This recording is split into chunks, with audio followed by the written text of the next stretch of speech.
2019 ലോക്സഭാ തെരഞ്ഞെടുപ്പിൽ നിന്നും തികച്ചും വ്യത്യസ്തമായിരുന്നു സംസ്ഥാനത്തെ ഇത്തവണത്തെ രാഷ്ട്രീയ സാഹചര്യം.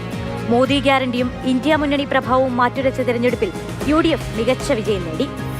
4,31,770 എന്ന മാജിക്കൽ ലീഡായിരുന്നു രാഹുലിന് 2019.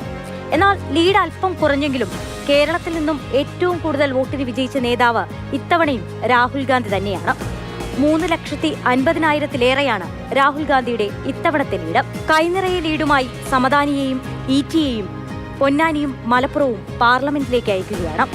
മലപ്പുറത്ത് കുഞ്ഞാലിക്കുട്ടിയുടെ 2,60,000 എന്ന ലീഡ് ഈറ്റി മറികടന്നു. തുടക്കം മുതൽ ആധിപത്യമുറപ്പിച്ചായിരുന്നു ഹൈബിയുടെ എറണാകുളത്തെ മുന്നേറ്റം. 1,69,153 എന്ന ഹൈബിയുടെ കഴിഞ്ഞ തവണത്തെ ഭൂരിപക്ഷം വോട്ടെണ്ണലിന്റെ ആദ്യ പകുതിയിൽ തന്നെ ഹൈബി മറികടന്നു. 2,48,930 വോട്ടിന്റെ ലീഡിലാണ് വിജയം.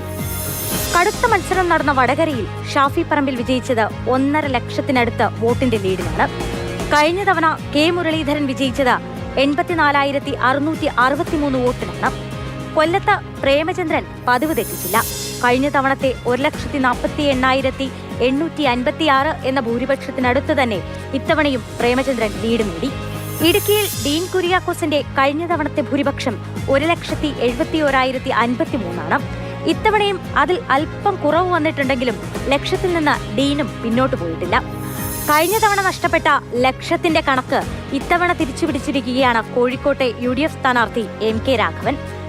കഴിഞ്ഞ തവണത്തെ തന്റെ തന്നെ ലീഡാണ് കണ്ണൂരിൽ കെ സുധാകരൻ മറികടന്നത്.